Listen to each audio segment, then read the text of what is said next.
అదే RTV app వార్తల్ని క్షణాల్లో చదివే అవకాశం ఉంటుంది. ఒక న్యూస్ పేపర్, ఒక టెలివిజన్ ఛానల్ మీ చేతుల్లో ఎప్పుడు ఉంటాయి. ముగ్గురు కొడుకులల్లో నా చిన్న కొడుకు ఆస్తి రాపిచ్చిన, నా పెనిమిటి చచ్చిపోయిండు.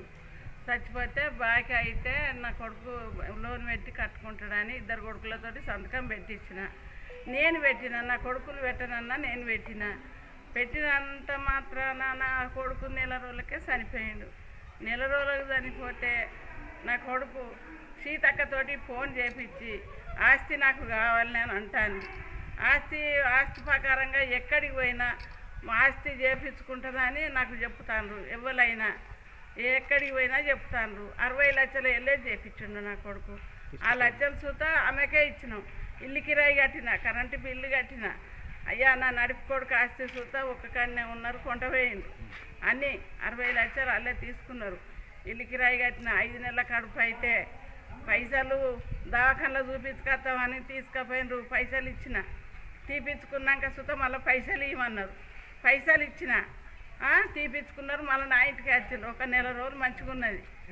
బంగారం పెడితే బంగారం కాడ ఆడ అట్లా ఆడ బ్యాంకుల సుతలు వదిలిపెట్టుకున్నది. గాకనిచ్చే దూరం అయింది. మా ఫోన్లు తీసేసింది. మాతోటి మాట లేదు. ఆస్తి నా ఇద్దరు కొడుకులతోటి నేను సంతకం పెట్టించిన. నేను నా కొడుకులను బతిలాడి సంతకం పెట్టించినంత మందం మరి ఇల్లు సీతక్క చేసింది అని అంటాను. సీతక్క అందరికీ ఫోన్లు చేసిందట. వాళ్ళ పేరు మీద ఇల్లు కావాలని చేసిందట. ఇల్లు కావాలని చేస్తే ఇల్లు అది తీసుకుని అంటే ఒక పేరు. నేను ఇక్కడనే నేను ఆఫీసు ముందట నేను ఏదన్నా చేసుకొని సత్తా. నా కొడుకులు వాళ్ళకి పోబెట్టరు. నేను నా చిన్న కొడుకు నేను చేయించిన. అయ్యా 11 తులాల బంగారం సుట్ట ఆ ఇల్లు కాల్ చేసినప్పుడు అన్నీ కొంటాను. నా పెనుడి చచ్చిపోయిన వాళ్ళే నేను వాళ్ళ ఇంట్లో ఆడ కిరాయికి ఉంటే ఆడ పెట్టిన. కిరాయి నేను కడితే అన్ని కట్టినాక తెల్లందాకనే సరుకుపోయి ఇంట్లో వేసుకున్నారు. నా కొడుకులు ఇప్పుడు నాకు బువ్వ పెట్టరు. నా బతికేంది, నేను సావల్లా బతకల్లా. సీతక్కకు కొడుకులు బిడ్డలు ఉంటే అన్యాయం చేయకుండా నాకు అన్యాయం నా పిల్లలకు చేయొద్దు. ఆ కొడుకు 2 పిల్లలు, ఈ కొడుకు 2 పిల్లలు. నేను ఇంతవరకు సుధా నా పెద్ద కొడుకు 20 సంవత్సరాలు అవుతుంది పెళ్ళి అయి. నా కుటుంబం అంతా ఒక్క కుటుంబం. సీతక్క ఆమె నాకు అన్యాయం చేస్తాను, న్యాయం చేస్తాను. నా బతికేంది మరి ఆమె పేరు మీద చేస్తానని మంత్రి సీతక్క కాగితాలు చేయమని చెప్పిందట. హుస్నాబాద్ మండలానికి కార్యదర్శికి. నేను ఇంకా ఆఫీసుకు పోయినా. ఆఫీస్ పేరు నాకు తెలియదు. ఆ ఆఫీసులో కాగితాలు తీసుకోమంటే అయిపోయింది, కాగితాలు అయినాయి అని తీసుకోలే. మరి మంత్రి సీతక్క చెప్పిందట.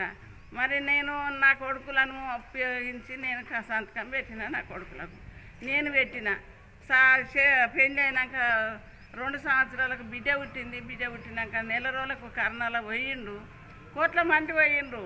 మరి ఇది అన్యాయం ఎట్లా చేస్తారు నన్ను? ఏం బతుకు నాది? మరి సీతక్కట మంత్రి సీతక్క చెప్పిందట. ఈ కార్యదర్శికి, వీళ్ళకు, వాళ్ళకు, అధికారులకు అందరికీ చెప్పి ఉంచిందట. మరి ఏడికి పోయినా నాది నీకు తెలియదని అంటారు. మరి తల్లి కదా, నేను తల్లిని కదా. తల్లి లేదని చెప్పిందట. తల్లి చచ్చిపోయిందనే చేపించుకున్నదట. అన్నదమ్ములు లేరు, ఎవరు లేరు అని చెప్పిందట. మరి ఎట్లా చేసిండ్రు? మరి ఎవరు లేరు అని అంటే ఒక బిడ్డ చేసుకున్న భార్య ఉన్నది, తల్లి సుత చనిపోయింది అని చెప్పిందట. మరి సీతక్క, మంత్రి సీతక్క ఈ వ్యవహారం చేసి కాగితాలు పంపించిందని చెప్తా. నా కుటుంబాన్ని మరి ఎట్లా అన్యాయం చేస్తుందా, న్యాయం చేస్తుందా? అందరూ మాకు ఇట్లా చేసిండ్రు. అందరూ న్యాయం చేయాలి.